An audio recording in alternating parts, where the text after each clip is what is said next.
Have you ever wondered where the Florida Atlantic owls got their name from? FAU's mascot, Owlsley, is more than an ordinary owl. He's a burrowing owl. Tiny in size but mighty in character, burrowing owls are ground-dwelling birds occupying a vital place in the South Florida ecosystem.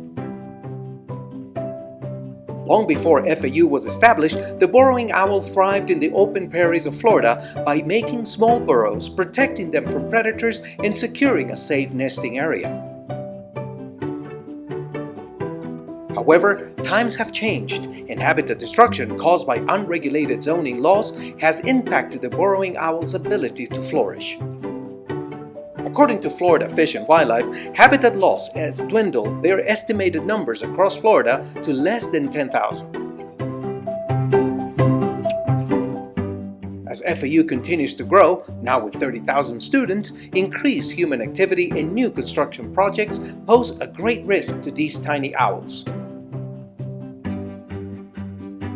So, what can we do about this? How can we preserve our beloved school mascot in its home?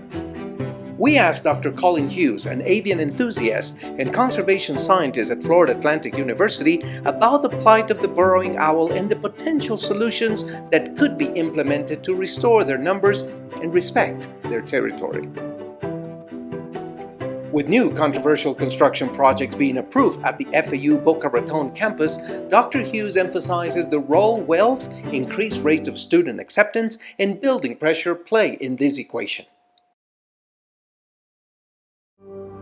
So one threat to owls is people getting wealthier and wanting their land to look well manicured.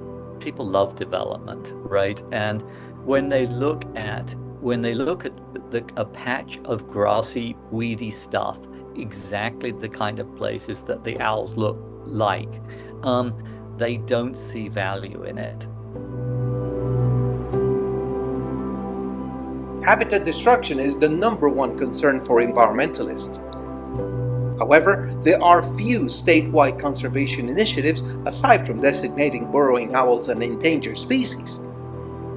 Therefore, amateur efforts have become vital to the conservation of this species.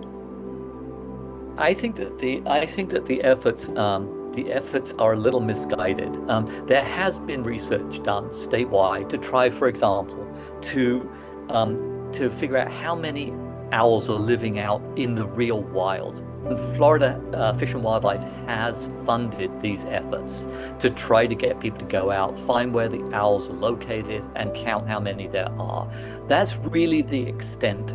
That's been the extent of it. Really not much of an effort at all. As the burrowing owl has proven to be incredibly resilient in its adaptability to human presence, they have been able to move into suburbia with great ease. But the balance between owls and humans is a delicate one, especially when we ask ourselves whether construction can be truly considered a human need as opposed to a human desire. Oddly, one thing that has kept the burrowing owls common is that they have been able to move into suburbia.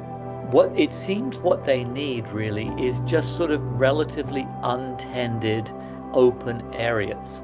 So it's really quite complicated. They need humans to keep the vegetation short, but they need humans not to turn the land into a well manicured area.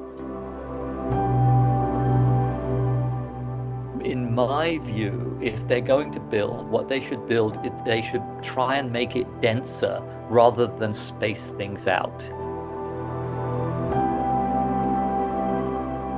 I don't really see this as a human need.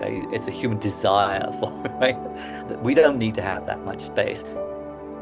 So, what can be done to protect the burrowing owl on campus and put a stop to owl eviction?